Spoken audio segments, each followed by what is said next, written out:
ikki yigit seni aeroportga kuzatib qo'yishadi. Ey qiz, Natasha nima deganini eshitmadingmi? Uni aytganini qilmasang, holingga voy bo'ladi. Mayli. Faqat maylimi borib yuzlarimni yuvib chiqsam. Keyin ketardik. Mayli, ruxsat. Faqat tez borib kel.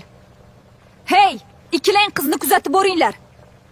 Yur, biz ham sen bilan boramiz.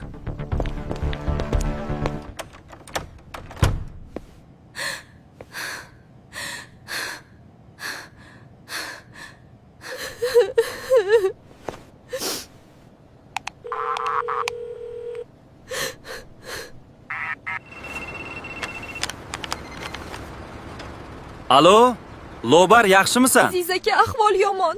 Uyga notanish kishilar bostirib keldi. Ikki erkak va bir ayol. Ayolning ismi Natasha ekan. Faqat aldamasdan to'g'risini ayting. Bu ayol o'sha mahallamizdagilar og'zida shov-shuv bo'layotgan sizni o'ris ayolingizmi? Men hozir boryapman. Borgach, hammasini tushuntirib beraman. Chiqmaysanmi endi? Yoki o'lib qoldingmi? 1 soat bo'ldi kirib ketganingga. Chiq bu yoqqa. Mana hozir chiqyapman. 1 daqiqa.